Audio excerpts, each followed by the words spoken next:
पता है कि मुझ पे क्या बीती है क्या नहीं। और सनोज मिश्रा कोई अच्छा इंसान नहीं है। मुझे 10 बार ऐसे टच किया सनोज मिश्रा ने, और वहां मैंने मेरी फैमिली वालों को बोला कि मुझे सनोज मिश्रा ने टच किया। मेरी फैमिली ने वहां मेरा साथ नहीं दिया। मुझे पता है कि मुझ पे क्या बीती है क्या नहीं।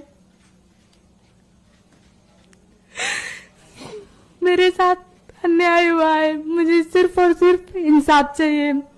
सनोज मिश्रा ने मुझे 2 बार टच किया और वहां मैंने मेरी पूरी फैमिली को बोला, नहीं नहीं आपकी पहली मूवी है, क्या पहली मूवी के लिए मुझसे रेप करवाओगे। देशवासियों नमस्कार, सादर प्रणाम, हर हर महादेव। जैसा कि आप लोग देख रहे हैं, पिछले कई दिनों से मोनालिसा का जो लव जिहाद वाला मैटर हुआ, उसके बाद मैंने उस पीड़ित परिवार और लव जिहाद के खिलाफ एक अभियान शुरू किया पूरे देश में, जिसके देशवासियों ने बहुत सराहना भी की और साथ भी दिया। लेकिन अब मामला थोड़ा अलग होता जा रहा है। मामला अब यह है कि मेरे पीछे जिहादियों के साथ साथ केरल की ईसाई मिशनरीज भी आकर ज्वाइंट ऑपरेशन में मेरे खिलाफ साजिश कर रही हैं। आज आप जैसे देख रहे हैं कि किस तरह से उस बच्चे को समझा बुझाकर मेरे खिलाफ सोशल मीडिया में अनर्गल बातें कही जा रही हैं, जिसमें कहा जा रहा है कि मैंने उसके साथ गलत तरीके से छुआ और पता नहीं क्या क्या, जो भी आप लोग देख ही रहे हैं। उसके बारे में मुझे कुछ बोलने की इसलिए जरूरत नहीं है कि ये जिहादी किस तरह से ब्रेन वॉश करते हैं और कहां तक लेकर के जाते हैं। ये वही बच्ची है जिसको मैं जब पढ़ाता था तो मेरे बच्चे मुझसे नाराज हो जाते थे कि आप मोनालिसा को पढ़ाते हो, मुझे क्यों नहीं पढ़ाया कभी आपने। तो उस लेवल पर जो मेरा अटैचमेंट था उसके साथ, आज देखिए कहां से कहां लेकर चले गए। और आज मैं उस बाप के दर्द को भी महसूस कर रहा हूं जिस बाप को मोनालिसा ने कहा कि इनसे मुझे जान का खतरा है। तो उस लिहाज से देखा जाए तो हमारे ऊपर जो इल्जाम लगाए जा रहे हैं, जो चीजें हो रही हैं, ये कोई बहुत बड़ी चीजें नहीं है। और मैं किसी भी परिस्थिति से निपटने के लिए, लड़ने के लिए मैं हमेशा सक्षम हूं। मैं कभी भी जिहादियों के सामने या देशद्रोहियों के सामने अपना सर नहीं झुकाऊंगा। मैं आप सबसे आज वादा करता हूं, जिस तरह से इन लोगों ने साजिश करके प्रेस कॉन्फ्रेंस करके मेरे खिलाफ जो बातें फैलाई जा रही हैं, ये देश दुनिया देख रही। क्यों देख रही? इसके पहले क्या था? इसके पहले जितने भी वीडियो देखो उसमें सब ने, मोनालिसा ने मेरे बारे में सिर्फ और सिर्फ अच्छा ही बोला, कुछ भी गलत नहीं बोला। अचानक एक रात में क्या हो गया ये कि मुझे बोल रही कि वो मेरे साथ गलत तरीके से मुझे छूते थे और पता नहीं क्या क्या, जो मैं कभी सपने में भी नहीं सोच सकता कि हम सनातनी लोग हैं, हम जिहादी नहीं है कि हम बहन कहने के बाद, बेटी कहने के बाद उनको भगा ले जाएं और उनके साथ अवैध संबंध बनाएं। ये हमारे संस्कार में, हमारे कल्चर में या हमारे धर्म में हमें शोभा नहीं देता। हम सपने में भी नहीं सोच सकते। उसके बारे में कोई सफाई भी पहली बार तो देना नहीं चाहूंगा। दूसरी बात है कि मेरे खिलाफ ज्वाइंट ऑपरेशन चल रहा है। एक तो जिहादी मेरे पीछे पड़े हुए हैं और दूसरी बात वहां की ईसाई मिशनरीज भी मेरे पीछे लग गई जब से मेरा फिल्म का ट्रेलर लॉन्च हुआ है। और मोनालिसा वही सब बातें बोल रही है, ठीक वही बातें बोल रही है जो एक साल पहले जिन लोगों ने मेरे खिलाफ ये षड्यंत्र रचा था, वही सेम बातें बोल रहे थे कि वो ऐसा है वैसा है, दुनिया भर की सारी चीजें, उसके पास कुछ नहीं है, व्हाटएवर, जो भी मतलब जितना भी गिरावट की हद हो सकती है वहां तक जाकर लोग बोल रहे हैं। लेकिन मेरा आप सबसे निवेदन है, मेरा आप सबसे अनुरोध है कि देखिए, हो सकता है कि मेरे साथ कोई बड़ी घटना को अंजाम दे दिया जाए, जिसकी मुझे पूरी आशंका है। और बहुत सारी बातें मैं आपको पहले भी बोल चुका हूं।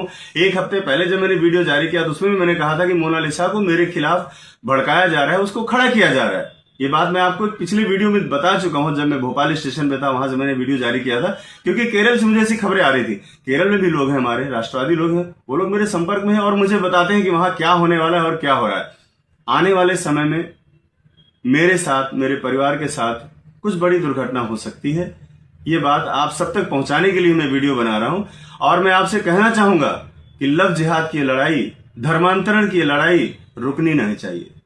मुझे कुछ भी हो जाए, कल को मुझे कुछ भी हो सकता है, लेकिन मैं आपसे यही आग्रह करूंगा कि मेरे परिवार को थोड़ा सा आप लोगों का सपोर्ट चाहिए होगा। और खासतौर पर मेरी माँ को, क्योंकि वो बहुत बीमार है। कुछ भी अगर मेरे साथ होता है तो सब देशवासियों से ये मेरा निवेदन है कि इस बारे में थोड़ा सा संज्ञान रखें। क्योंकि मैं फिल्म डायरेक्टर, एक सामाजिक कार्यकर्ता होने के साथ साथ मैं किसी का पति भी हूं, किसी का बाप भी हूं और किसी का बेटा भी हूं। ये सारी चीजें भी हैं। और मैं इतना बड़ा रिस्क इसलिए ले लेता हूं क्योंकि जब मैं सच होता हूं तो मैं किसी की नहीं सुनता।